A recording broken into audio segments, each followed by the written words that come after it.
يهده الله فلا مضل له ومن يضلل فلا هادي له ونشهد أن لا إله إلا الله وحده لا شريك له ونشهد أن سيدنا ونبينا وشفيعنا وحبيبنا ووسيلتنا ومولانا محمدا عبده ورسوله صلى الله عليه وعلى آله وأصحابه أرسله الله بالحق بشيرا ونذيرا وداعيا إلى الله بإذنه وسراجا منيرا أما بعد فقد قال الله تعالى في كلامه القديم والفرقان الحميد أعوذ بالله من الشيطان الرجيم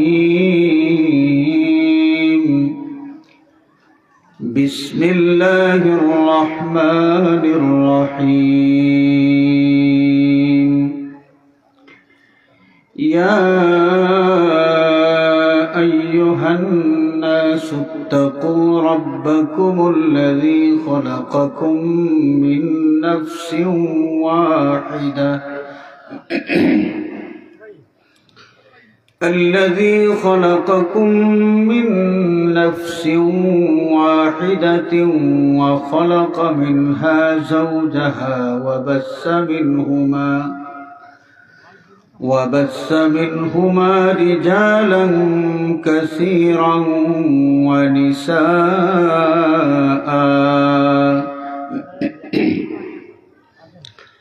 وفي مقام آخر قال الله عز وجل لله ملك السماوات والأرض يخلق ما يشاء يهب لمن يشاء إناثا ويهب لمن يشاء الذكور أو يزوجهم ذكرانا وإناثا ويجعل من يشاء عقيما إنه عليم قدير صدق الله مولانا العظيم وصدق رسوله النبي الأمين الحبيب الكريم وقال الله عز وجل في شان حبيبه مخبرا وآمرا إن الله وملائكته يصلون على النبي يا أيها الذين آمنوا صلوا عليه وسلموا تسليما بسم الله والحمد لله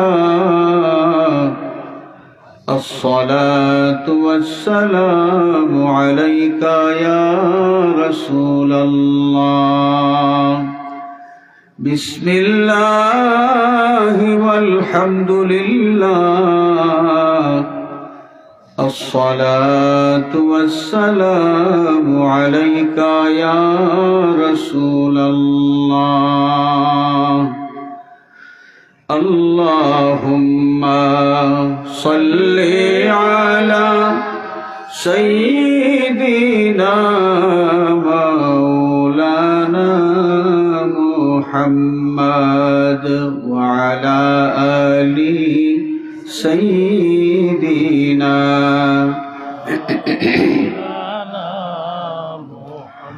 اللهم صل على سيدنا مولانا محمد وعلى آل سيدنا مولانا محمد चमक उठा मुकद्दर का सितारा आलमी एकदम रखा जब फर्श पर पाए नबी दुर्रे बनी आदम अल्लाहुम्मा सल्ली अला सय्यिदिना मौलाना मुहम्मद वअला आलि सय्यिदिना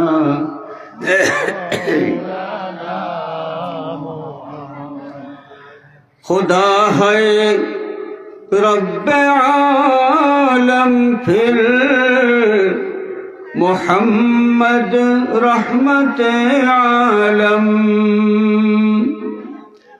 जहाँ दाते इलाही रब वहाँ वो रहमत आलम अल्लाहुम्मा सल्ली अला सय्यिदिना मौलाना मुहम्मद वअला आलि सय्यिदिना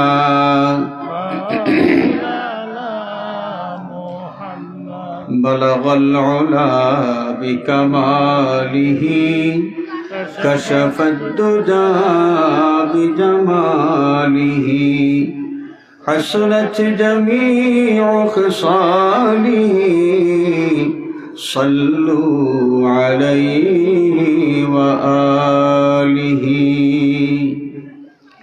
या रहमतल लिल आलमीन अंत शफीउल मुज़निबीन अक्रिम लना यौमल हज़ीन फ़ज़लन व जूदन वल करमी बलगल उला बिकमालिही कशफद दुजा बिजमालिही हसनत जमीउ खिसालिही सल्लु अलैहि सुब्हानक ला इल्म लना इल्ला मा अल्लमतना इन्नक अंतल अलीमुल हकीम रब्बि इश्रह ली सदरी वयस्सिर ली अमरी वहलुल उक़दतम मिन लिसानी यफ़क़हू क़ौली। ঐতিহ্যবাহী ট্যাংরা লতিফিয়া ইসলামী সুন্নি সমাজ কল্যাণ সংস্থার উদ্যোগে আয়োজিত পবিত্র ঈদে মিলাদুন নবী সাল্লাল্লাহু আলাইহি ওয়াসাল্লাম উদযাপন উপলক্ষে আয়োজিত আজিমুশ-শান ইসলামী সুন্নি মহাসম্মেলনের সম্মানিত সভাপতি, উপস্থিত ওলামায়ে কেরাম, হুফাজে কেরাম, আইম্মায়ে মাসাজিদ, পরম শ্রদ্ধেয় মুরব্বিয়ান, প্রিয় যুবক বন্ধুরা, সর্বস্তরের নবী প্রেমিক, ওলি প্রেমিক বিরাদরানে ইসলাম, আল্লাহ পাকের দরবারে লাখো কোটি শুকরিয়া, যে মহান মালিক জান্নাতের বাগান এই মুবারক মাহফিলে হাজির হওয়ার তৌফিক এবং সুযোগ আমাদেরকে দিয়েছেন। আমরা সকলে উচ্চ আওয়াজে বলি আলহামদুলিল্লাহ। আমরা মহান মালিকের দরবারে আরো শুকরিয়া জানাই, যেই মহান সত্তা ইচ্ছা করলে চতুষ্পদ কোন জন্তুর বাচ্চা বানাইয়া আমাদেরকে পৃথিবীতে পাঠাইতে পারতেন, ঠিক কিনা বলেন? কিন্তু চতুষ্পদ জন্তুর বাচ্চা না বানাইয়া আশরাফুল মখলুকাত মানব কুলে আমাদেরকে জন্ম দিয়েছেন। আমরা আবারও মহান মালিকের শুকরিয়া জানাই, সবাই বলি আলহামদুলিল্লাহ। আমরা আরো শুকরিয়া জানাই যে আল্লাহ পাক মেহেরবানি করে কুল কায়নাতের সরদার, সৃষ্টিকুলের মধ্যে সবচেয়ে শ্রেষ্ঠতম সত্তা আল্লাহর বন্ধু মুহাম্মদুর রাসূলুল্লাহ সাল্লাল্লাহু আলাইহি ওয়াসাল্লামের উম্মত হওয়ার সৌভাগ্য আমাদেরকে দান করেছেন। আমরা আবারও মহান মালিকের শুকরিয়া জানাই, সবাই বলি আলহামদুলিল্লাহ। আজকের এই মোবারক মাহফিলে দাওয়াতি মেহমান ওলামায়ে কেরাম ইতিমধ্যে অনেকেই গুরুত্বপূর্ণ বয়ান পেশ করেছেন। আরো দাওয়াতি মেহমান আলোচনার বাকি আছেন, ইনশাআল্লাহ যথাসময়ে তাদের আলোচনা আমরা শুনব। সংক্ষিপ্ত সময় হাতে নিয়ে আমি নালায়েক আপনাদের খেদমতে হাজির হয়েছি। যে আয়াতে কারিমা তিলাওয়াত করলাম, এই আয়াতে কারিমার আঙ্গিকে সামান্য কয়েকটি কথা বলেই শেষ করব। ওয়ামা তৌফিকি ইল্লা বিল্লাহ আলাইহি তাওয়াক্কালতু ওয়া ইলাইহি উনীব। হাজিরিন, আমি আপনাদের সামনে কোরআনে কারিমের সূরা নিসার প্রথম থেকে যে আয়াতে কারিমা প্রথমে তিলাওয়াত করেছি, এই আয়াতে কারিমা আমাদের অনেকেরই জানা আছে যে আমরা বিভিন্ন অনুষ্ঠানে শুনে থাকি। এই অনুষ্ঠান কিসের অনুষ্ঠান? বিশেষ করে বিয়ে শাদীর অনুষ্ঠান। যখন বিয়ে শাদীর অনুষ্ঠানে খুতবা পাঠ করা হয়, খুতবার সময় এই আয়াতে কারিমা তিলাওয়াত করা হয়। কিন্তু দুর্ভাগ্য আমাদের, খুতবাতে কি পড়া হয় এটা শোনার মতো সুযোগ আমাদের হয় না। কারণ কমিউনিটি হলে যখন আমরা প্রবেশ করি, তখন প্লেট আর গ্লাসের ঝনঝনানি যখন শুরু হয়, কার আগে কে সিট দখল করবেন, কার আগে কে প্লেট ঠিক করবেন, প্লেট ঠিক করে পজিশন নিয়ে বসবেন। এখানে একটা কথা আমি অনেক জায়গায় বলে থাকি, আজকেও প্রসঙ্গক্রমে বলি, আমাদের সমাজে উল্টাপাল্টা কিছু কাজ আছে। যে উল্টাপাল্টা কাজগুলোকে আমাদের সমাজের নিয়ম আমরা বানিয়ে ফেলেছি। আমরা বিয়ের অনুষ্ঠানে যাই, কনের বাপের পক্ষ থেকে খাবার দাবারের আয়োজন করা হয়, এটাই তো আমাদের সমাজের নিয়ম। এটা কিন্তু উল্টা। আমাদের ইসলাম ধর্ম কি বলে? ইসলামী শরীয়ত বলে যে বিয়ে অনুষ্ঠানের যে আপ্যায়ন, এই আপ্যায়নের ব্যবস্থা হবে বরের পক্ষ থেকে। কার পক্ষ থেকে? বরের পক্ষ থেকে। কিন্তু কেমনে জানি এই নিয়মটা আমাদের মধ্যে প্রবেশ করলো যে বিয়ে শাদীর যে আপ্যায়ন, এই আপ্যায়নটা কনের বাপের ঘাড়ের উপর চাপিয়ে দেওয়া হয়। তাও আবার জানতেন না জামাইবাবু সে যদি সামাজিক কোনো লোক হয়, তাহলে কন্ডিশন দেবে যে আসবাবপত্র তেমন একটা কিছুর দরকার লাগবে না, তবে এই বরযাত্রী আমরা আসবো, আমার আত্মীয় স্বজন যত পারি কমায় নিয়ে আসবো, 150-200, এর বেশি হবে না। আর আমার ফ্রেন্ড সার্কেল একটু বেশি, তো এই ধরেন 800 আমাদের বন্ধু বান্ধব আর 200-250 আমাদের আত্মীয় স্বজন। কম করে হলেও এই 1000 খানেক মানুষের আয়োজনের ব্যবস্থা করতে হবে, খাবার দাবারের ব্যবস্থা করতে হবে। এখন তো কনের বাবা যদি গরিব মানুষ হন তাহলে বিপদ। মেয়ে বিয়ে দিতে হয়, আবার বিয়ে দেওয়ার নাম করলে, নাম ধরলে আবার এই যে বুঝাত কান্দের উপর চাপানো হয়, 1000 মানুষের আপ্যায়নের ব্যবস্থা করা, এটা কত কঠিন বিষয়। গরিব মানুষ হইলে পরে কি করবেন? আর মেয়ে তো শাদী দিতে হবে, বিয়ে দিতে হবে, মানুষের কাছে হাত পাততে হয় যে আমার এই যে মেয়ের বিয়েতে বরযাত্রী আসবে তারা 1000 খানেক, তো তাদের আমরা নিজেরা খাই আর না খাই, তারা মেহমান আসবে, তাদেরকে তো কিছু আপ্যায়ন করানোর দরকার, একটু সাহায্য করেন। কন্যার বাপ মানুষের কাছে হাত পাততে হয়, অথচ ইসলামী শরীয়তের হুকুম হলো বর যিনি, বরের পক্ষ থেকে খাবার দাবারের ব্যবস্থা করা হবে, বিয়ের খাবার হবে বরের পক্ষ থেকে। নির্লজ্জভাবে আমরা পুরুষেরা এটা কনের বাপের উপর চাপিয়ে দিই। চেষ্টা করব আমরা এখন থেকে, ইসলামী শরীয়ত যেভাবে আমাদেরকে শিখিয়ে দিয়েছে, আমরা যেন ইসলামী শরীয়তের নিয়ম কানুন মেনে আমাদের বিবাহের অনুষ্ঠানগুলো আমরা করতে পারি। আমরা চেষ্টা করতে পারবো তো ইনশাল্লাহ? এটা আমাদের সদিচ্ছার ব্যাপার, মাত্র সদিচ্ছার ব্যাপার। আপনার ফ্রেন্ড সার্কেল 800 না, আপনি 8000 খাওয়া দাওয়া করান, আপনার বিয়েতে আপনার বন্ধু খাওয়াইবেন, আপনার কি লজ্জা লাগে না যে আরেক মেয়ের বাপের কান্দের উপর সওয়ার হয়ে আপনার বন্ধু বান্ধবের আপ্যায়ন আপনি করাবেন? এটা তো লজ্জার বিষয়। তারপর যখন ঢোকা হয় বিয়ের হলে, কমিউনিটি সেন্টারে, এই যে বললাম যে থালা বাসনের ঝনঝনানি শুরু হয়, কার আগে কে সিট দখল করবেন প্রতিযোগিতা শুরু হয়। এই প্রতিযোগিতা যখন চলে, ঝনঝনানি চলে এবং চিৎকার চেঁচামেচি চলে, এর মাঝখান দিয়া বিয়ের খুতবা পাঠ করা হয়, দামান কবুল বলেন, তারপর দোয়া করা হয়। আচ্ছা, একজন মানুষ আপনাকে দাওয়াত করলেন, কনের বাপ দাওয়াত করলেন, আপনারা সবাই মেহমান হয়ে তার অনুষ্ঠানে হাজির হলেন, তো আপনার কি উচিত হবে না যে বেচারা তার মেয়েটা আজকে আরেকটা ছেলের হাতে তুলে দেবে, তার মেয়ের দাম্পত্য জীবন শুরু হবে, আজকে শুভ দিন, তার মেয়েকে একটু দোয়া দিবেন, একটু দোয়া দিবেন। এই দোয়াটাকেও এই কনের বাপ পাইতে পারে না, এই অধিকারটাও কি সে রাখে না? কোথায় দোয়া, কোথায় খুতবা, কোনো খবর নাই। আমরা সবাই চিল্লা চিল্লি চেঁচামেচি থালা বাসনের ঝনঝনানি শুরু করে দেয়।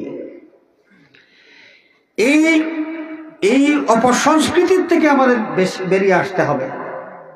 মুসলমানের কাছে বিয়ের অনুষ্ঠানের খুতবার কোনো গুরুত্ব যদি না থাকে, মুসলমানের কাছে বিয়ের অনুষ্ঠানের দোয়ার কোনো গুরুত্ব যদি না থাকে, তাহলে একটা নবদম্পতি তাদের জীবন শুরু করবে, একটা ছেলে একটা মেয়ে, তারা বৈবাহিক সূত্রে আবদ্ধ হয়ে তাদের নতুন জীবন শুরু করবে।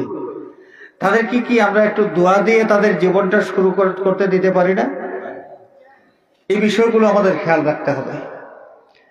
ভুলগুলো আমাদের সমাজে এমন ভাবে প্রতিষ্ঠিত হয়েছে, মনে হয় যেন এটাই সত্য, এটাই শুদ্ধ।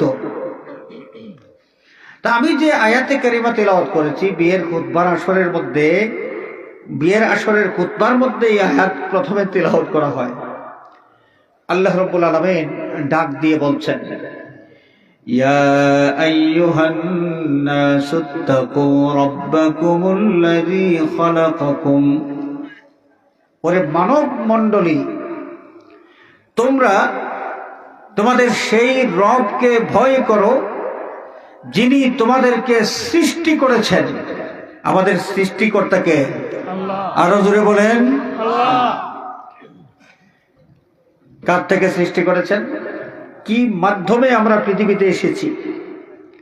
মিন নাফসিন ওয়াহিদাতিন ওয়া খালাকা মিনহা যাওজাহা, একমাত্র সত্তা অর্থাৎ হযরতে আদম আলাইহিস সালাতু ওয়াস সালাম থেকে, আদম থেকে তার স্ত্রী জীবন সঙ্গিনী হাওয়া আলাইহিস সালাম আল্লাহ রাব্বুল আলামিন সৃষ্টি করলেন।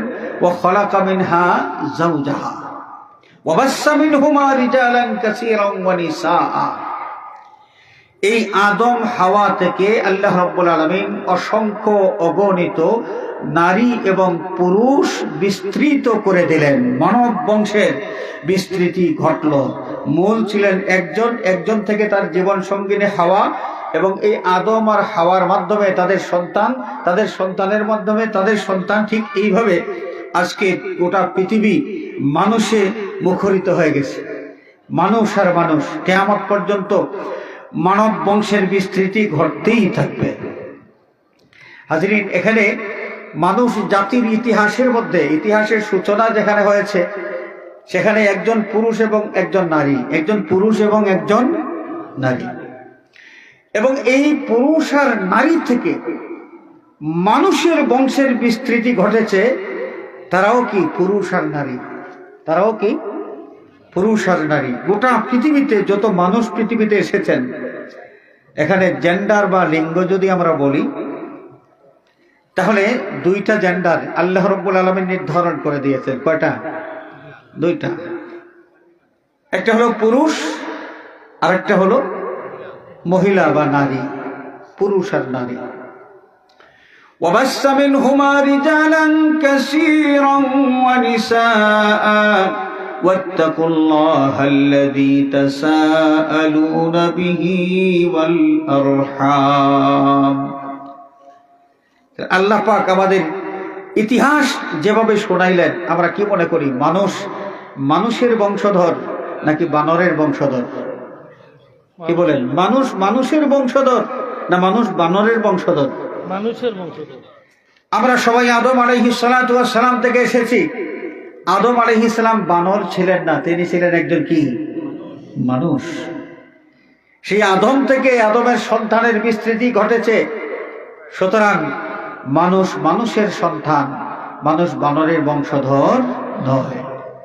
মিস্টার ডারউইন বেচারা কেমনে জানি গবেষণা করে করে এই ভুল তথ্যটা মানুষের সামনে তুলে ধরার চেষ্টা করেছেন যে মানুষ বানরের বংশধর, বানর থেকে মানুষের সৃষ্টি হয়েছে। নাউযুবিল্লাহ বলেন।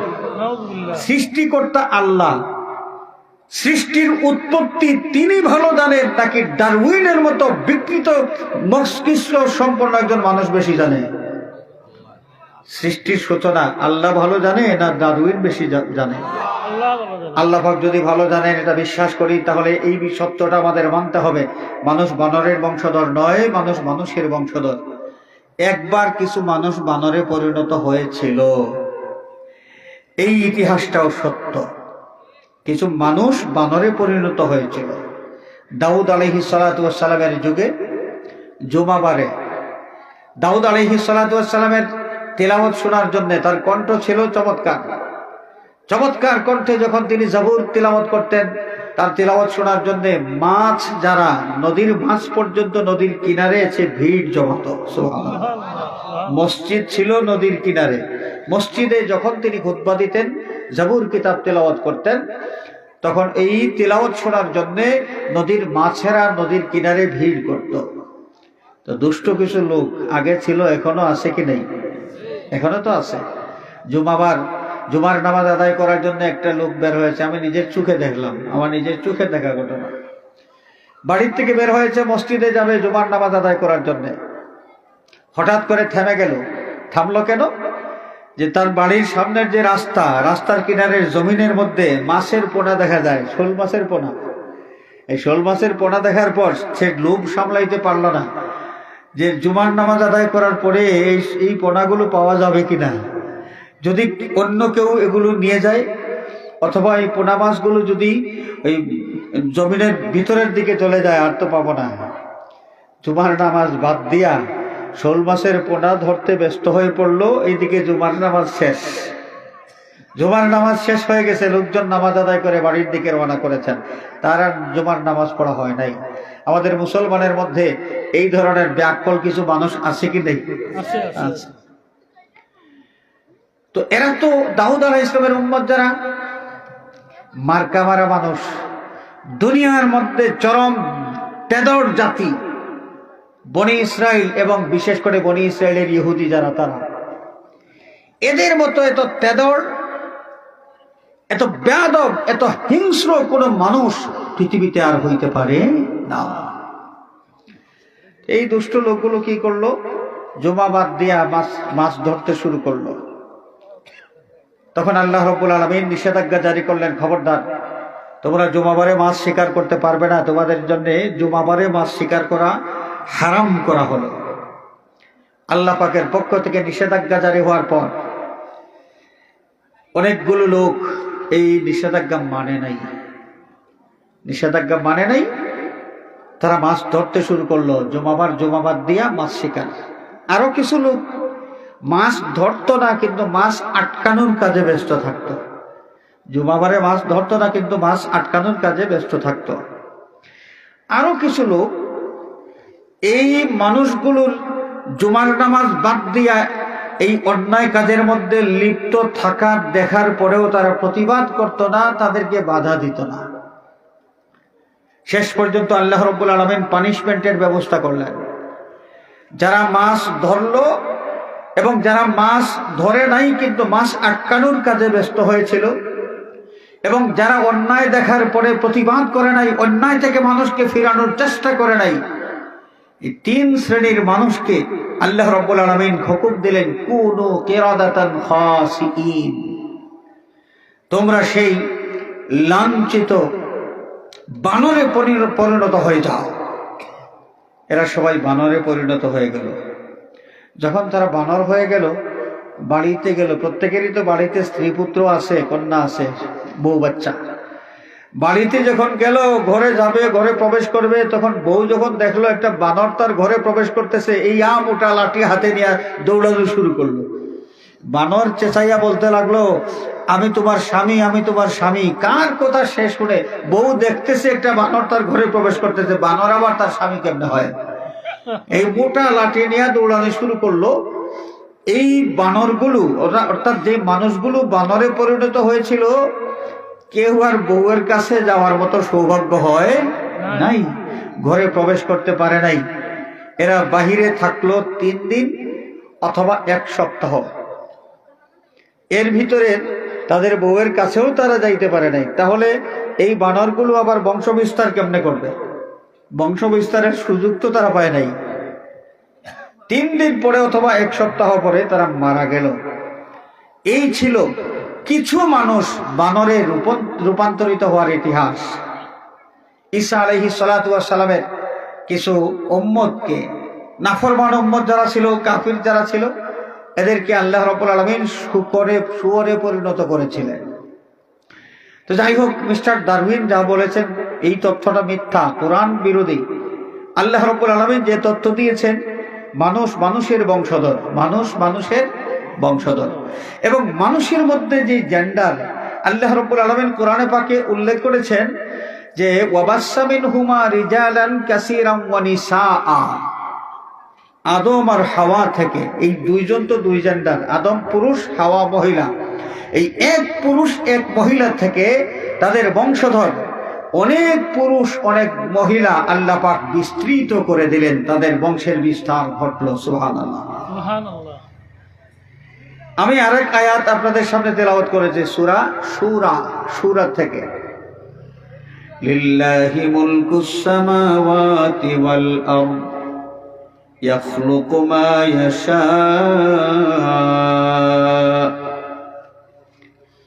আসমান জমিনের যা কিছু আছে সব কিছুর কর্তৃত্ব আল্লাহর হাতে, সব কিছু আল্লাহর নিয়ন্ত্রণে। ইয়াখলুকু মা ইয়াশা, আল্লাহ রাব্বুল আলামিন যা ইচ্ছা তার সৃষ্টি করতে পারেন।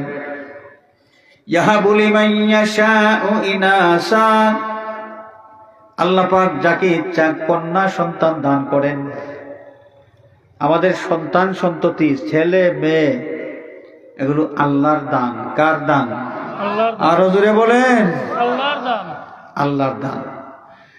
আল্লাহর দান যেই সন্তান সন্ততি, আমরা যদি বলি যে আমি এখন সন্তান নিব না, আমার বিদেশ যাওয়ার প্রসেসিং চলতেছে, ভিসা পাওয়ার পর বিদেশ যখন যাব তখন সন্তান নেব, এই কথা কি প্রমাণ হয়? যে সন্তান পাওয়া না পাওয়া মনে হয় মানুষের ইচ্ছার মধ্যেই এটা নির্ভর করে। মানুষ ইচ্ছা করলে সন্তানের মা বাপ হইতে পারে, আর ইচ্ছা না করলে সন্তানের মা বাপ হইতে পারে না। আল্লাহ রাব্বুল আলামিন এই পৃথিবীতে এমন কিছু ঘটনা ঘটিয়েছেন, যেই ঘটনাগুলোর মাধ্যমে বিশ্ববাসীর সামনে এই তত্ত্বটা, এই সত্যটা তুলে ধরেছেন যে তোমরা দেখো, সন্তান পাওয়া আর না পাওয়া তোমাদের ইচ্ছার উপর নির্ভর করে না, সেটা আমি আল্লাহর দয়ার উপর নির্ভর করে। আমি চাইলে সন্তান দিতে পারি, চাইলে নাও দিতে পারি। কয়েক বছর আগে, অনুমান 25 বছর আগে, পত্রিকায় ফার্স্ট পেজে হেডলাইন হয়েছিল যে আমেরিকার একজন মহিলা যে বার্থ কন্ট্রোলের প্রসেস গ্রহণ করেছিল, জন্ম নিয়ন্ত্রণ পদ্ধতি সে গ্রহণ করেছিল। জন্ম নিয়ন্ত্রণ পদ্ধতি আমরা বুঝি তো, জন্ম নিয়ন্ত্রণ পদ্ধতি, যে বাচ্চা কাচ্চা যেন জন্ম না হয় এই ধরনের কিছু কৌশল সে অবলম্বন করলো। বার্থ কন্ট্রোলের প্রসেস সে গ্রহণ করেছে। আল্লাহ রাব্বুল আলামিন তাকে দেখাই দিলেন যে তুমি কন্ট্রোল করবে সন্তান, সন্তান তোমার ইচ্ছায় তুমি পাবে আর পাবে না এটা নির্ভর করে নাকি আমার ইচ্ছার উপর, তুমি দেখো। আল্লাহ রাব্বুল আলামিন ওই মহিলাকে সন্তান দান করলেন, একসাথে 8টা বাচ্চা জন্ম নিল। একসাথে পত্রিকায় 8টা বাচ্চার ছবি ছাপা হয়েছিল, বাচ্চার মা এবং 8টা নবজাতক সন্তানের ছবি ছাপা হয়েছিল, যে 8 জন বাচ্চা এক মায়ের পেট থেকে জন্ম নিয়েছে। কোন মা? যেই মা জন্ম নিয়ন্ত্রণ পদ্ধতি গ্রহণ করেছিল। আল্লাহ রাব্বুল আলামিন দেখাই দিলেন যে দেখো, তোমাদের কোনো পদ্ধতি কোনো কাজে আসবে না, আমি আল্লাহ চাইলে সব দিতে পারি, সব করতে পারি। আমরা যারা বলি যে বাচ্চা কাচ্চা এখন নিব না, বিদেশ যাওয়ার পর ভিসা টিসা হোক, লন্ডন যাব, আমেরিকা যাব, ফ্রান্স যাব, ওইখানে যাওয়ার পরে বাচ্চা নিব। ঠান্ডা মাথায় চিন্তা করেন, আপনি বাচ্চার মা হবেন আর বাপ হবেন, এটা কি আপনার ইচ্ছার উপর নির্ভর করে? বাচ্চা কাচ্চা গুলো হলো আল্লাহর দান। যিনি দান করবেন, ইচ্ছা করলে দান নাও করতে পারেন, ইচ্ছা করলে দান নাও করতে পারেন। এই যে আমরা বাচ্চা কাচ্চা পাই, বিয়ে শাদী হয়, সাধারণ নিয়ম, বিয়ে শাদী হইলে পরে স্বামী স্ত্রীর মাধ্যমে বাচ্চা কাচ্চার জন্ম হয়। কিন্তু বাচ্চা পাওয়া এটা মানুষের অধিকার নয়, এটা আল্লাহর দয়া। এটা কি আল্লাহর দয়া? আল্লাহ পাক যদি দয়া করে দান করেন, তাহলে কোনো স্বামী আর স্ত্রী বাচ্চা কাচ্চার মা বাপ হইতে পারে। এই বিশ্বাস যদি আমাদের না থাকে, তাহলে কোরআনে কারীমের এই আয়াত আমাদের মানা হবে না, বিশ্বাস করা হবে না। ইয়াহাবু লিমান ইয়াশাউ ইনাসান ওয়া ইয়াহাবু লিমান ইয়াশাউ যুকুর। আল্লাহ রাব্বুল আলামিন যাকে ইচ্ছা কন্যা সন্তান দান করেন, আর যাকে ইচ্ছা ছেলে সন্তান দান করেন। কোন মহিলা একসাথে একের পর এক 1টা 2টা 3টা সন্তান জন্ম নিল, সব কয়টাই মেয়ে। এ মহিলা তো বিপদে পড়ে যাবে। মহিলার শাশুড়ি যদি দাজ্জাল মার্কা হয়, অনেক শাশুড়ি আছে বউয়ের সাথে সতীনের মতো আচরণ করে, আছে কি নাই? এই সমাজে অনেক শাশুড়ি আছে তার পুত্রবধূর সাথে সতীনের মতো আচরণ করে। তার পুত্রবধূ একের পর এক 3টা কন্যা সন্তান যখন প্রসব করে, তখন তো তার শাশুড়ি এই গুনগুন গুনগুন শুরু করে, খটখট খটখট শুরু করে যে কেমন অলক্ষী মহিলা ঘরে আনলাম, আমার ছেলের ভিটায় বাতি জ্বলার কোনো ব্যবস্থা হইল না, শুধু মেয়ে জন্ম দেয়, মেয়ে জন্ম দেয়। আচ্ছা বলুন, পুত্রবধূ মেয়ে জন্ম দেয় নাকি আল্লাহ রাব্বুল আলামিন মেয়ে দান করেন? আল্লাহ রাব্বুল আলামিন। এটা কি আমরা সবাই বুঝি? এটা বুঝি কি আমরা সবাই? এই বউয়ের ওপর এমন ভাবে বিগড়ে যান, ছেলেকে অনেক মায়েরা বলেই ফেলেন যে এই বউ তুমি তালাক দাও, এই বউ ঘরে থাকলে শুধু শুধু মেয়ে জন্মাবে আর তোমার ভিটায় বাতি জ্বলার কোনো ব্যবস্থা হবে না, এই বউ তালাক দাও, মেয়ের কোনো অভাব নাই সমাজে, আরেকটা পুত্রবধূ ঘরে নিয়ে আসবো। এমন নিষ্ঠুরের মতো কথা যে শাশুড়ি বলতে পারলেন, তিনি একটিবার কি চিন্তা করেছেন? কন্যা সন্তান জন্ম নিল, তার ছেলের কাছ থেকে এই সন্তানের মূল উপাদানটা এই মেয়ের কাছে গেল। তার ছেলের কাছ থেকেই তো এই মূল উপাদানটা মেয়ের কাছে গেল, তার পুত্রবধূর কাছে গেল। মেয়ে সন্তান জন্ম নিলে এই পুত্রবধূর দোষ, যদি আপনি দোষ দিতেই পারেন, ইচ্ছা হয়, তাহলে পুত্রবধূকে দিবেন নাকি আপনার ছেলেকে দিবেন? ছেলেকে। কাকে দিবেন? ওইদিকে কোনো খবর নাই। ছেলেরে বলেন যে এই বউ তালাক দাও, আরেকটা বউ পুত্রবধূ নিয়ে আসবো, মেয়ের কোনো অভাব সমাজের মধ্যে নাই। এই মা কি এটা চিন্তা করেন না যে বাচ্চা কাচ্চা যা হয় সব আল্লাহর দান? সব কি আল্লাহর দান। তো আল্লাহ রাব্বুল আলামিন যা দান করেছেন, পুত্রবধূ ছেলে আর মেয়ে নিজে ইচ্ছা করে কি তৈরি করতে পারবে? ইচ্ছা করে কি ছেলে আর মেয়ে প্রসব করতে পারবে? সবকিছু আল্লাহর দয়ার উপর নির্ভর করবে। তা আমরা মুসলমান যদি মেয়ে সন্তান জন্ম দেওয়ার কারণে একজন পুত্রবধূকে আমরা দোষারোপ করি, তাহলে আল্লাহ রাব্বুল আলামিনের যে কর্তৃত্ব আছে, সেই কর্তৃত্ব আমরা স্বীকার করলাম না। আমরা ইমানদার, আমরা মুসলমান, আমরা কেমন মুসলমান এটা আমাদের বিবেচনা করতে হবে।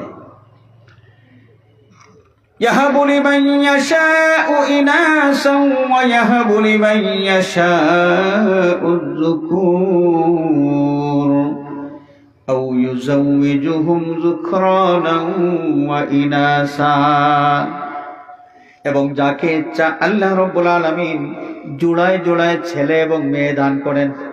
দুইটা ছেলে অথবা দুইটা মেয়ে একই গর্ভে, অথবা এক ছেলে এক মেয়ে একসাথে দুইজন। আমাদের আম্মা জান হযরতে হাওয়া আলাইহিস সালাম সব সময় দুই সন্তান তার গর্ভের মধ্যে ধারণ করতেন। হাওয়া আলাইহিস সালামের গর্ভের মধ্যে প্রতিটি গর্ভে এক ছেলে এক মেয়ে, এক ছেলে এক মেয়ে। বিয়ে শাদীর নিয়ম ছিল, পদ্ধতি ছিল যে এক জোড়ার ছেলে অন্য জোড়ার মেয়ে, এইভাবে বিয়ে শাদী হইতো। আদম সন্তানদের মধ্যে, আদমের সন্তানাদের মধ্যে বিয়ে শাদী এইভাবে হইতো। তো আল্লাহ রাব্বুল আলামিন ইরশাদ ফরমান, আও ইউযাউযুহুম যুকরানা ওয়া ইনাসা, কাউকে আল্লাহ রাব্বুল আলামিন ছেলেও দেন মেয়েও দেন, দুইটা করে দেন। দুইটা ছেলে হইতে পারে, দুইটা মেয়ে হইতে পারে। ওয়ায়াজআলু মান ইয়াশাউ আকীমা, আর যাকে ইচ্ছা আল্লাহ রাব্বুল আলামিন বন্ধা মানে যার বাচ্চা কাচ্চা জন্ম নেয় না, যাকে ইচ্ছা আল্লাহ পাক বন্ধা রাখেন। সে সন্তান প্রসব করতে পারে না, সন্তানের মা হইতে পারে না, বাপ হইতে পারে না। ইন্নাহু আলিমুন কাদির, তাহলে যাদের সন্তানাদি জন্ম নেয় না, এজন্য কি তারা দোষী? কোনো মেয়ে কোনো সন্তান প্রসব করলো না, এই জন্য এই মেয়েটা কি দোষী? ওয়ায়াজআলু মান ইয়াশাউ আকীমা, আল্লাহ পাক জানিয়ে দিয়েছেন যার সন্তান হয় না এই অবস্থাটা তার মধ্যে আল্লাহ রাব্বুল আলামিন নিজে তৈরি করে দিয়েছেন। এমন অবস্থা তার মধ্যে তৈরি করে দিয়েছেন যে তার থেকে সন্তান জন্ম নেবে না। তো আল্লাহর নিয়ন্ত্রণে যে বিষয়, এই বিষয়ের কারণে কোনো মানুষকে যখন দোষারোপ করা হয়, তাহলে মানুষের এই ঝালটা আল্লাহর উপর গিয়ে পড়ে। কোনো সন্তান জন্ম নেয় না, একটা মহিলা যদি এমন থাকে 10 বছর 15 বছর হয়ে গেছে, এই মেয়ের পেট থেকে কোনো বাচ্চা জন্ম নেয় না, মেয়েকে দোষারোপ করা শুরু হয়। বলা হয় যে অলক্ষী মেয়ে ঘরে আনলাম, কোনো বাচ্চার মুখ আমরা দেখলাম না, মেয়ের কি দোষ? এই মেয়ের স্বামী যে ছেলে আছে, দোষটা তার আছে কিনা? কোনো মা, ছেলের মা কি এটা কোনোদিন তালাশ করেছেন? শুধু বউয়ের দোষ, শুধু বউয়ের দোষ। এই বউ তার পেটের মধ্যে বাচ্চা কেন ধরতে পারে না? এমনও তো হইতে পারে বাচ্চার যে উপাদান আপনার ছেলে আপনার পুত্রবধূকে দিতে পারে না, এমনও তো হইতে পারে। আর মূল বিষয়টা আল্লাহ পাকের ইচ্ছার উপর নির্ভর করে। আল্লাহ রাব্বুল আলামিন যদি মনসা করেন যে না, এদের বাচ্চা কাচ্চা হবে না, আল্লাহর ফয়সালা কেউ উল্টাইতে পারবে? ওয়ায়াজআলু মান ইয়াশাউ আকীমা ইন্নাহু আলিমুন কাদির, আল্লাহ পাক সব কিছু ভালো করে জানেন এবং সব বিষয়ে সর্বশক্তিমান। আমি আপনাদের খেদমতে আরজ করতে চাই, এই যে এতটুকু আমরা শুনলাম, মানুষের বংশের মধ্যে জেন্ডার কত প্রকার? 2 প্রকার, নারী এবং পুরুষ। নারী এবং পুরুষ, ছেলে এবং মেয়ে, পুরুষ এবং মহিলা, যেভাবেই বলেন। জেন্ডার কে নির্ধারণ করেন? জেন্ডারটা কে নির্ধারণ করেন? ছেলে কে বানান? আরো জোরে বলেন, মেয়ে কে বানান?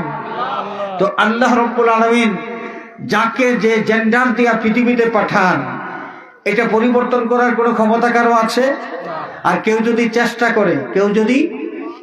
করে তাহলে এই চেষ্টা করাটা আল্লাহর অসীম কুদরতের সাথে চ্যালেঞ্জ হবে, এবং আল্লাহর মখলুকাতের মধ্যে, সৃষ্টিকুলের মধ্যে আল্লাহর কোনো বিষয়ে চ্যালেঞ্জ করে কেউ কোনোদিন বিজয়ী হইতে পারবে? চেষ্টা করা হয়। অনেক সময় অনেক পুরুষ নারীর রূপ ধারণ করে নারী সাজার চেষ্টা করে, অনেক সময় অনেক নারী পুরুষ সাজার চেষ্টা করে। আপনি দেখলে চিনতেই পারবেন না এটা পুরুষ না মহিলা। জিন্সের প্যান্ট, টি শার্ট, মাথার মধ্যে এতটুকু চুল, এতটুকু চুল, সামান্য চুল, এই হাঁটতেছে, ধীরে ধীরে ধীরে ধীরে হাঁটতে হাঁটতেছে।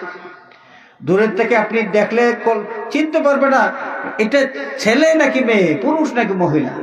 আবার অনেক পুরুষ মানুষ আছে চুল এতটুকু, চুলের মধ্যে আবার বেনি করে, মাথার মধ্যে বেনি বেনি বেনি বাঁধে, বেনি, কানের মধ্যে দুল থাকে, হাতের মধ্যে স্বর্ণ থাকে, গলার মধ্যে স্বর্ণের চেইন থাকে। আছে কি নেই? অনেক পুরুষ আছে মেয়ে সাজার চেষ্টা করে। আল্লাহর নবী সাল্লাল্লাহু আলাইহি ওয়াসাল্লাম হাদিস শরীফের মাধ্যমে জানিয়ে দিয়েছেন যে এই সমস্ত নারী পুরুষের বেশ ধরার চেষ্টা করে এবং যে সমস্ত পুরুষ নারীর রূপ ধারণের চেষ্টা করে, আল্লাহ রাব্বুল আলামিন তাদেরকে লানত করতেই থাকেন, তাদেরকে লানত করতেই থাকেন। আমার পুরুষ ভাই যারা আছে, বিশেষ করে অনেক যুবক, আজগুবি অনেক চিন্তা মাথার মধ্যে ঢুকে। তার মধ্যে চিন্তা আসে যে আমি তো পুরুষ, একটু মহিলা সাজি, যে স্বর্ণের চেইন পরে, হাতের মধ্যে স্বর্ণের ব্রেসলেট পরে, চুল মাথার মধ্যে বেনি করে, বেনি বুঝি তো আমরা, বেনি করে, তো দেখলে মনে হয় একজন মহিলা, একজন কি মহিলা। এই যে কপাল পোড়া পুরুষ হইয়াও মহিলার রূপ ধারণ করার চেষ্টা করতেছে, আল্লাহ রাব্বুল আলামিন খুশি হইয়া জান্নাতুল ফেরদাউসে তাকে দাখিল করবেন নাকি তার উপর লানত বর্ষিত হইতে থাকবে?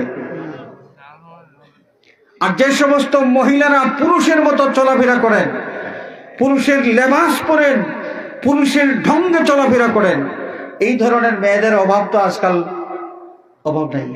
অনেক মফস্বল এলাকা এখনো অনেকটা নিরাপদ আছে এই অপসংস্কৃতির থেকে, এই ভয়ঙ্কর জিনিস থেকে মফস্বল এলাকা এখনো নিরাপদ আছে। কিন্তু আপনি খবর নিয়ে দেখেন, আপনার বাংলাদেশ যেই দেশটা প্রায় 95% মুসলমানের দেশ, এই দেশের রাজধানী ঢাকা সহ বাংলাদেশের বিভিন্ন শহরগুলোতে খোঁজ নিয়ে দেখা যাবে যে হাঁটতেছে পুরুষ না মহিলা পরিচয় করতে পারবেন না। কলেজ বিশ্ববিদ্যালয়ে গেলে এই ছাত্র না ছাত্রী এটা বোঝার কোনো উপায় থাকে না। যে সমস্ত বোনেরা পুরুষের বেশ ধরে চলাফেরার চেষ্টা করেন, মনে রাখতে হবে, আপনি যদি অন্য ধর্মের মানুষ হন আমার কোনো কথা নাই, কিন্তু আপনি যদি মুসলমানের বাচ্চা হয়ে থাকেন তাহলে মনে রাখবেন আপনার জীবনটা একটা অভিশপ্ত জীবন, আল্লাহ পাকের লানত আপনি সারা জীবন পাইতে হবে। হাজিরিন, তো আল্লাহ রাব্বুল আলামিন আমাদেরকে সন্তানাদি দান করেন, এটা আল্লাহর দেওয়া নেয়ামত। আল্লাহর দেওয়া কি নেয়ামত? যিনি কিছু দান করেন ইচ্ছা করলে দানটা তিনি ফিরাইয়াও নিতে পারেন। আল্লাহ পাক কখনো মানুষকে সন্তান দান করার পরে সন্তানের বয়স 3 দিন, 1 মাস, 1.5 মাস, হঠাৎ করে দেখা গেল মায়ের কোল খালি হয়ে গেছে, বাচ্চাটা হঠাৎ করে মারা গেছে।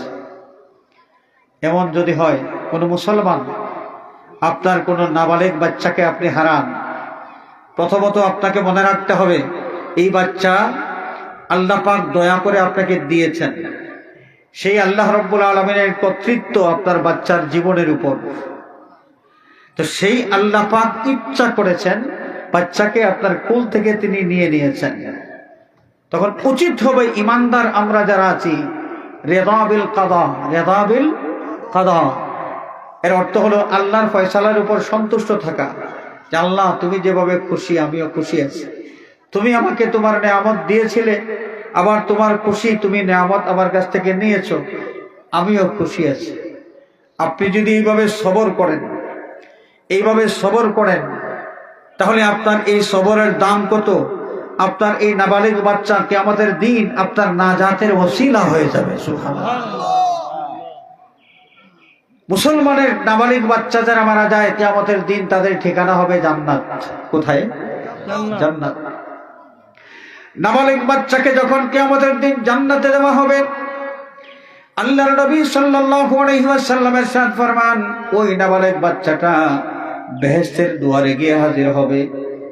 বেহেশতের দুয়ারে যাওয়ার পরে আল্লাহ রাব্বুল আলামিনকে ডাক দিয়ে বলবে, আল্লাহ, দুনিয়ার মানুষগুলো জন্ম নেওয়ার পর মা বাবার আদর যত্ন পেয়েছে, কিন্তু আমার দুনিয়ার জীবনে মা বাবার আদর যত্ন নসিব হয় নাই। মন বড় চায় মা বাবার আদর আমি পাই, কোথায় আমার মা বাপ?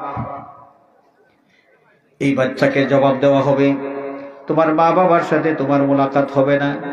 কেন?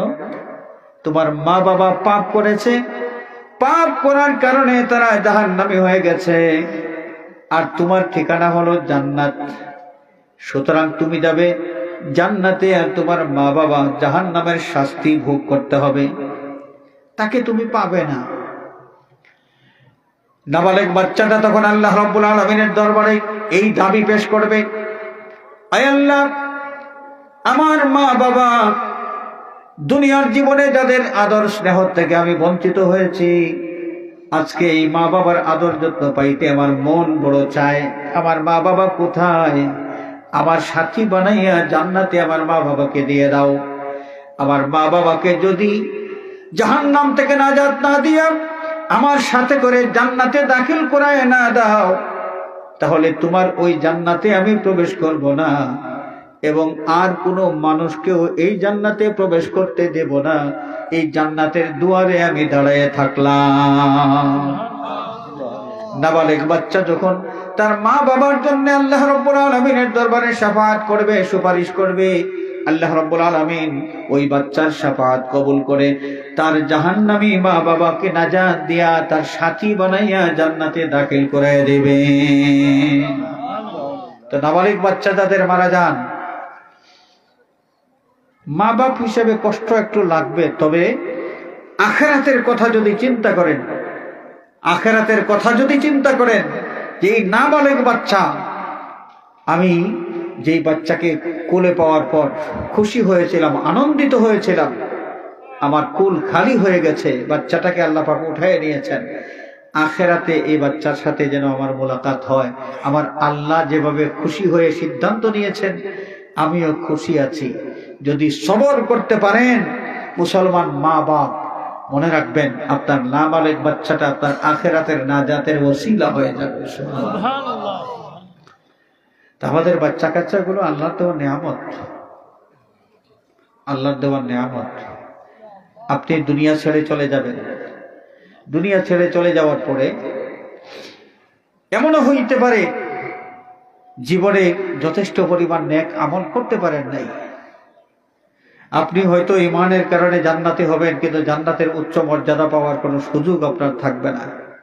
পৃথিবীতে যেই বাচ্চা কাচ্চা রেখে গিয়েছেন, আপনার নেক বাচ্চা, নিজে নামাজি, নিজে কোরআনে কারীম তেলাওয়াত করে, তাসবিহ তাহলিল করে, জিকির আজকার করে, সৎভাবে জীবন যাপন করে, মুরব্বীদের সাথে বেয়াদবি করে না, মিথ্যা কথা বলে না, মানুষকে গালিগালাজ করে না, মানুষের উপর জুলুম করে না, মানুষকে ঠগায় না, আপনার এমন নেক বাচ্চা যদি আপনি পৃথিবীতে রেখে যেতে পারেন, এই বাচ্চা আপনার জন্য দোয়া করবে, ইসালে সওয়াব করবে, আপনার রুহের উদ্দেশ্যে সে সওয়াব হাদিয়া করবে, সদকা খয়রাত করে নিয়ত করবে যে আল্লাহ, আমার এই সদকার সওয়াবটা যেন আমার মা বাবার রুহের মধ্যে পৌঁছে।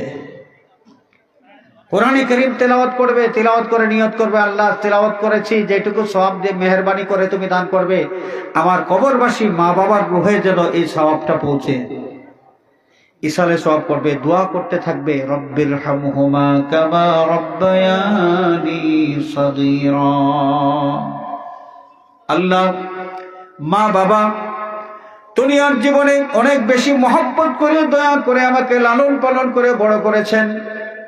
আমাকে জন্মের পর বড় করা পর্যন্ত আমার মা বাবা কত বেশি কষ্ট স্বীকার করেছেন, কত ঠান্ডার যন্ত্রণা তাদের ভোগ করতে হয়েছে, কত গরমের যন্ত্রণা তার ভোগ করতে হয়েছে। সেভাবে তারা কষ্ট করে, মায়া করে, দয়া করে আমাকে লালন পালন করেছেন। আল্লাহ, আমার মা বাবার প্রতি তুমি আল্লাহ দয়ার নজর ফরমাও। মা বাপ জিন্দা হোক আর মুর্দা হোক, শুধুমাত্র মা বাপ মরার পরে আপনি দোয়া করবেন এটা নয়। আল্লাহ রাব্বুল আলামিন শিখিয়ে দিয়েছেন, আপনার মা বাপ জিন্দা হন আর মুর্দা হন, জিন্দা মুর্দা সব মা বাবার জন্যই দোয়া করবেন। রব্বির হামহুমা কামা রব্বায়ানি সগীরা। দুনিয়া থেকে আপনি চলে যাবেন, আপনার সন্তান আপনার জন্য ইসালে সওয়াব করতে শুরু করবে। ইসালে সওয়াব বুঝি তো আমরা নাকি? ইসালে সওয়াব বুঝি তো আমরা, বিশ্বাস করি। ইসালে সওয়াব বিশ্বাস করি তো আমরা নেক আমল করব, এই নেক আমলের সওয়াবটা অন্য কোনো মানুষকে হাদিয়া করব। বিশেষ করে মুর্দেগানকে যখন সওয়াব দান করা হয়, এর মাধ্যমে কবরের মাইয়িত বড় বেশি খুশি হয়ে থাকেন। সুবহানাল্লাহ, বড় বেশি খুশি হয়ে থাকে। সুবহানাল্লাহ। কিয়ামতের দিন হাদিস শরীফের মধ্যে এসেছে, কিয়ামতের দিন একটা লোক বেহেশতে প্রবেশ করবে। বেহেশতে প্রবেশ করার পর বেহেশতের উচ্চ মর্যাদা সে লাভ করতে পারবে। বেহেশতের উচ্চ মর্যাদা পাওয়ার পরে চিন্তা করবে, দুনিয়ার মধ্যে যত আমল করেছি, আমার আমলের যাজা হিসেবে জান্নাতের এই উচ্চ মর্যাদা পাওয়ার কথা তো আমার নয়, এটা কেমনে পাইলাম? মুয়াত্তা মালিকের মধ্যে ইমাম মালিক বিন আনাস রাদিয়াল্লাহু তাআলা আনহু বিশুদ্ধ সনদে হাদিস বর্ণনা করেছেন।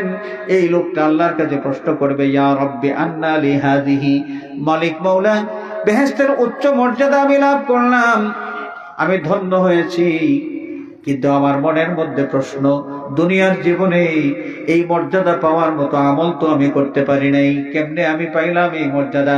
আল্লাহ রাব্বুল আলামিন তাকে জবাব দিবেন, লি ইস্তিগফারি ওয়ালাদিকা লাহ, ইয়া রাব্বি আন্না লি হাযিহি, আল্লাহ এই মর্যাদা আমি কেমনে পাইলাম?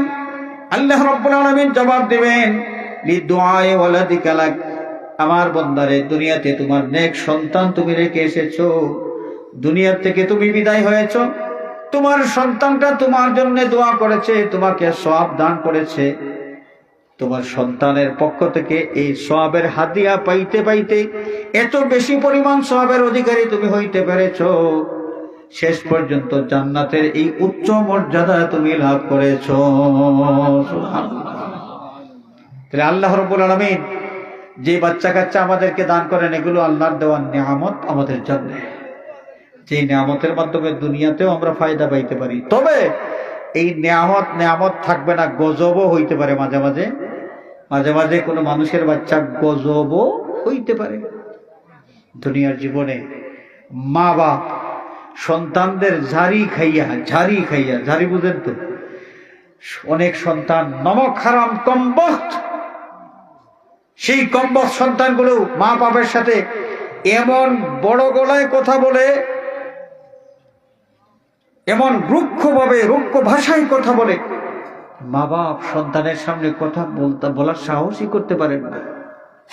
এমন জালিম সন্তান যদি কেউ হয়, এই বাচ্চাটা আপনার হক বুঝে নাই, সে আল্লাহর হকও বুঝবে না, নামাজ আদায় করবে না, তাসবিহ তাহলিল করবে না, হালাল হারামের তমিজ করবে না, সে অন্যায়ভাবে কামাই করবে, হারাম তরিকায় কামাই করবে, মানুষকে ঠগাইয়া ব্যবসা করবে, মানুষের উপর জুলুম করে অন্যের হক সে আত্মসাৎ করবে।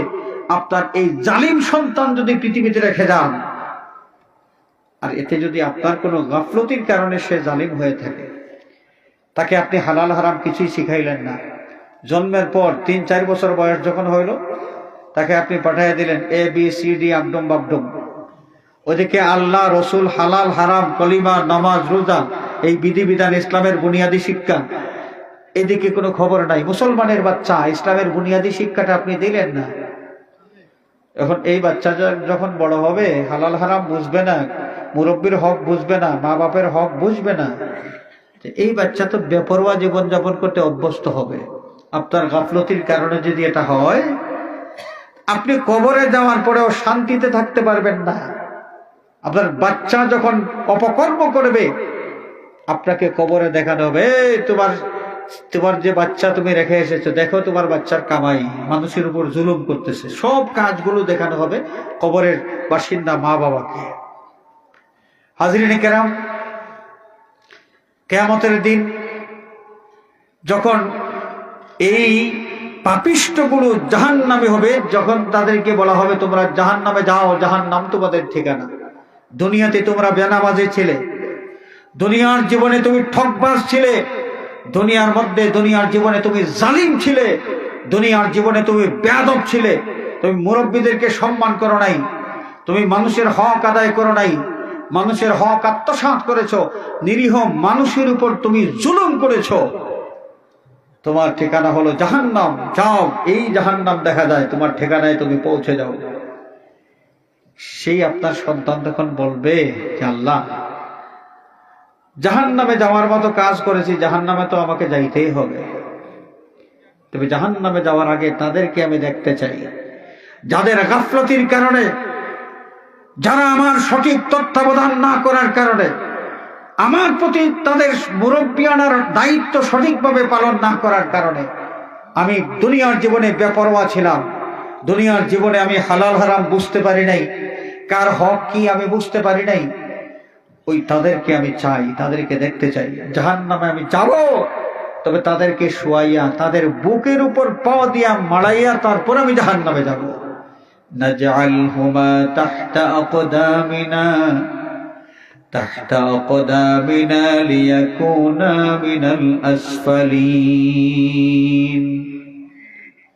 যাদের গাফলতির কারণে জাহান্নামী হলাম, মনিব তাদেরকে দেখতে চাই, আমার সামনে দাও, তাকে শুয়াইয়া তার বুক মাড়াইয়া তারপরে আমি জাহান্নামে যাব।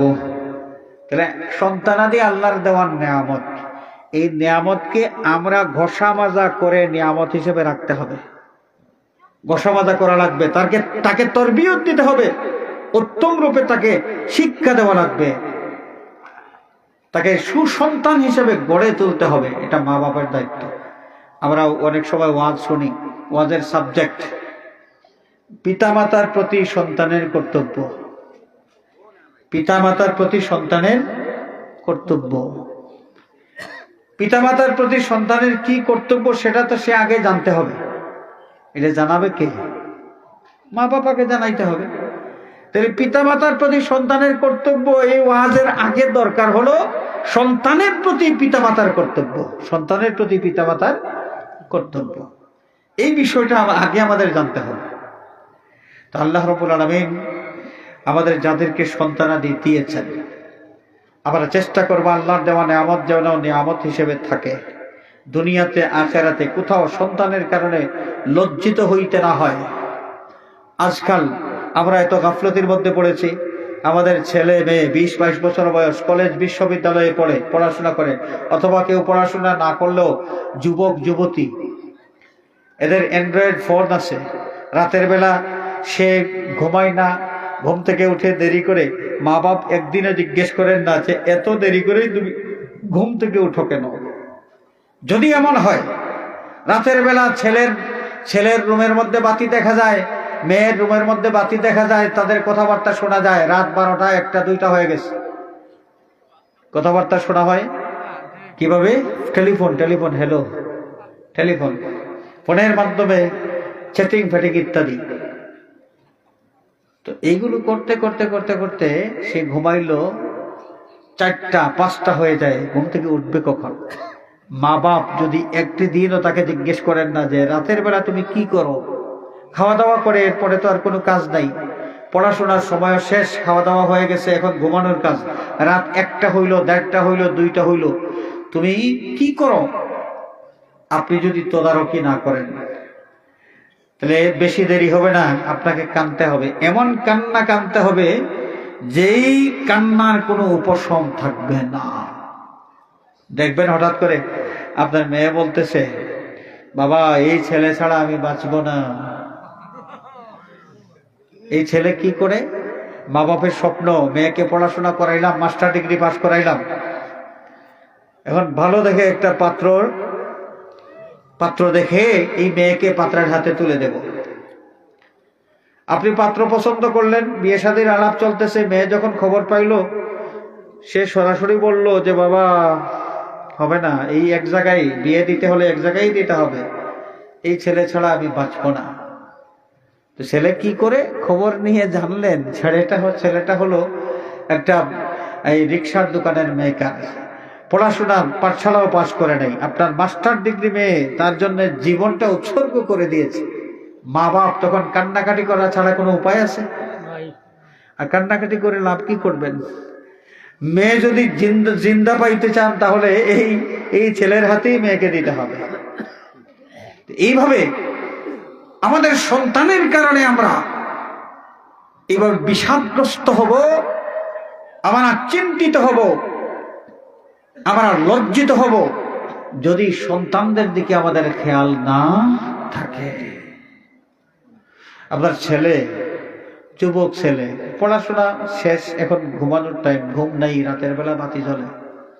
অথবা আপনার ছেলে রাত 1টার সময় বাড়িতে এসেছে, বাইরে ছিল এতক্ষণ।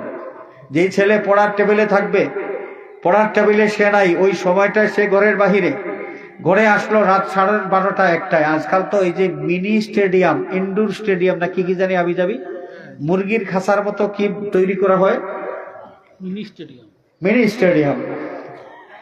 এই মিনি স্টেডিয়াম গুলো আমাদের বাচ্চা কাচ্চা, আমাদের বাচ্চাদের জীবন ধ্বংস করার জন্য একদম প্রধান যে বিষ, সেই বিষটা হলো ফোন, স্মার্টফোন। আর এরপরে ইদানিংকালে আমাদের ঘাড়ের উপর নাজিল হয়েছে এই যে মিনি স্টেডিয়াম। সবগুলোতে খেলাধুলা হয় রাতের বেলা, মাগরিবের পর টুর্নামেন্ট শুরু, একের পর এক টুর্নামেন্ট চলতেই থাকে, রাত 12টা 1টা পর্যন্ত চলে।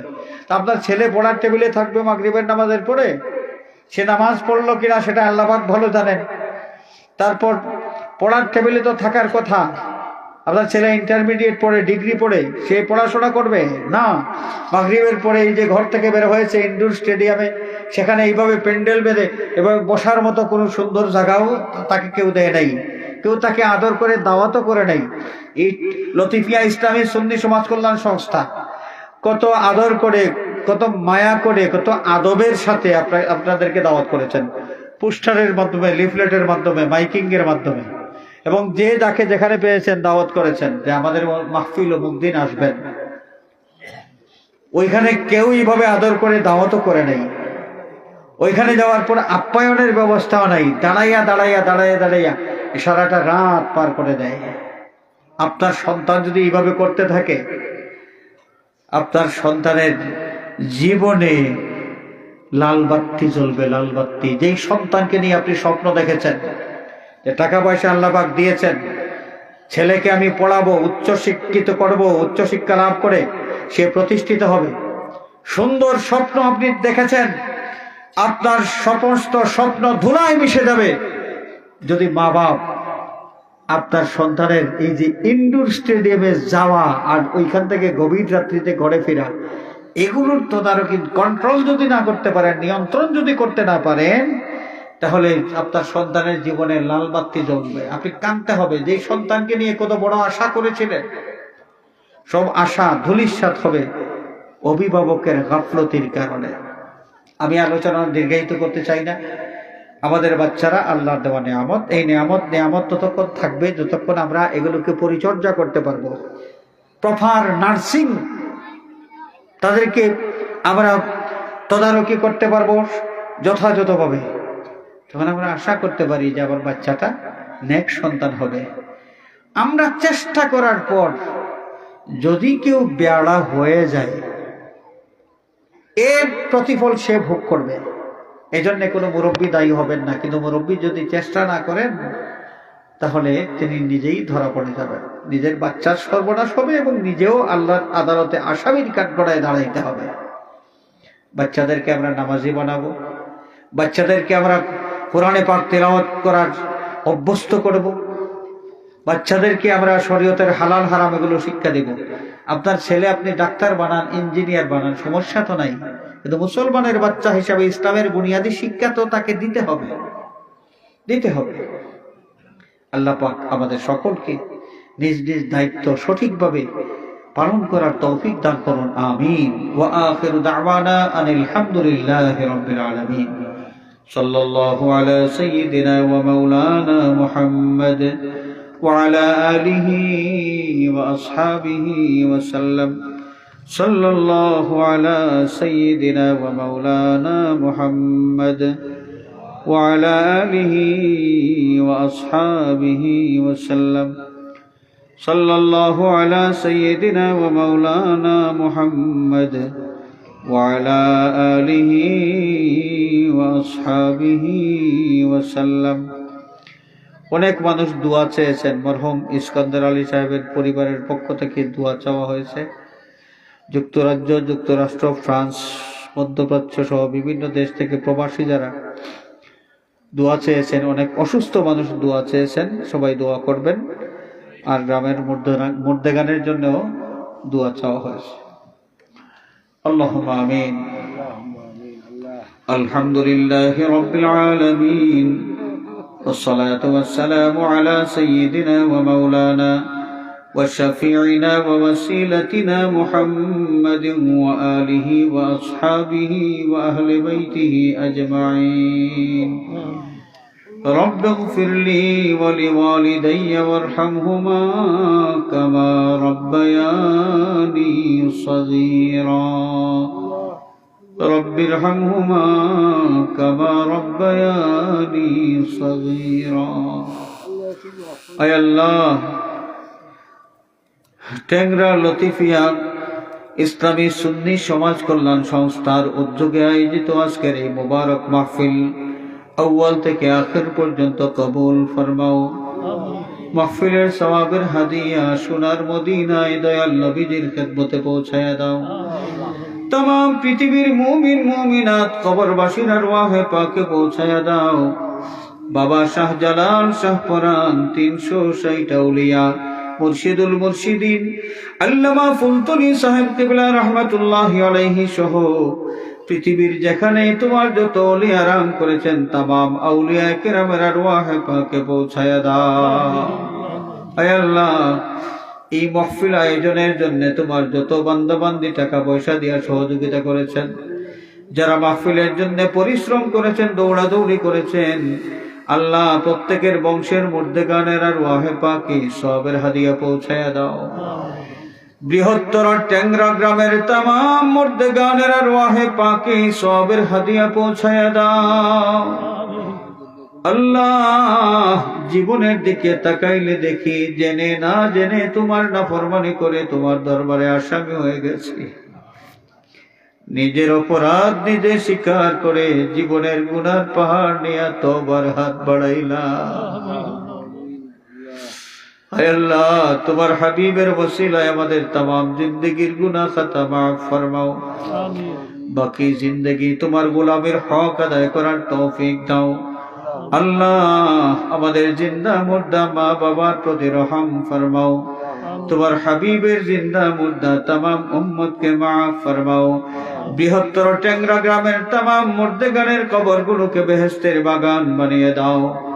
तमाम কবরস্থানের উপর রহমতের ঝড়ি জারি করে দাও। আয় আল্লাহ, আমাদের মধ্যে অসুস্থ যারা শিফায়ে কামিলা আজিলা এনায়েত ফরমাও। দেশ বিদেশ থেকে অনেক অসুস্থ মানুষ দোয়া চেয়েছেন মওলা, তোমার কুদরতি দাওয়াখানার হাওয়ালা করলাম, শিফায়ে কামিলা আজিলা এনায়েত ফরমাও। আল্লাহ, বিদেশের জমিনে আমাদের ভাই বন্ধু আপনজন আত্মীয় স্বজন আওলাদ যারা আছেন সহি সালামতে রাখো। হালাল রুজির তৌফিক দাও, রুজির মধ্যে খয়রার বরকত এনায়েত ফরমাও। আল্লাহ, বিদেশের জমিনে অনেক মানুষ অনেক মুসিবতের মধ্যে আছেন। অনেকেই বিদেশ গিয়েছেন, কিন্তু কোথায় থাকবেন, কি করবেন, কি খাবেন কিছুই ঠিক করতে পারেন নাই। আল্লাহ, এই বেপানাহদেরকে পানাহ দাও, বেরোজগারদের জন্য হালাল রুজির পথ খুলে দাও। বিদেশ যাওয়ার চেষ্টায় যারা আছেন কামিয়াবি এনায়েত ফরমাও। আল্লাহ, দুনিয়ার মজলুম মুসলমানের প্রতি দয়া নজর ফরমাও। বিশেষ করে ফিলিস্তিনের মুসলমান তোমার হাবিবের বেপানা উম্মত, আল্লাহ, যাদের দিকে মায়ার নজরে তাকানোর তুমি ছাড়া কেউ নাই। হে আল্লাহ, অসহায় মজলুম ফিলিস্তিনের মুসলমান নরনারী বাচ্চা, আয় আল্লাহ, তোমার রহমতের চাদর দিয়ে ঢেকে জালিমদের জুলুম থেকে হেফাজত ফরমাও। জালিম কাফিরদেরকে মখুর আর মাগলুব করে দাও। আল্লাহ, বাংলাদেশের উপর রহমতের নজর ফরমাও। এই জমিন থেকে গজবের ছায়া সরাইয়া রহমতের বরকত নাজিল ফরমাও। আয় আল্লাহ, ঐতিহ্যবাহী ট্যাংরা লতিফিয়া ইসলামী সুন্নি সমাজ কল্যাণ সংস্থান যে বন্ধুরা, সকলের হায়াতের মধ্যে বরকত দাও আল্লাহ, তাদের দুনিয়া আখিরাত উজালা করে দাও আল্লাহ। দিন বদিন এই সংস্থার তরক্কি এনায়েত ফরমাও আল্লাহ। এই সংস্থা যেন সমাজকে আরো ভালো ভালো বিষয় উপহার দিতে পারে, এই তৌফিক তাদেরকে তুমি দিও। ও ফাউযু আমরি ইলাল্লাহ, ইন্নাল্লাহা বাসীরুম বিল ইবাদ। بفضل سبحان ربك رب العزة عما يصفون وسلام على المرسلين والحمد لله رب العالمين آمين آمين آمين. السلام عليكم.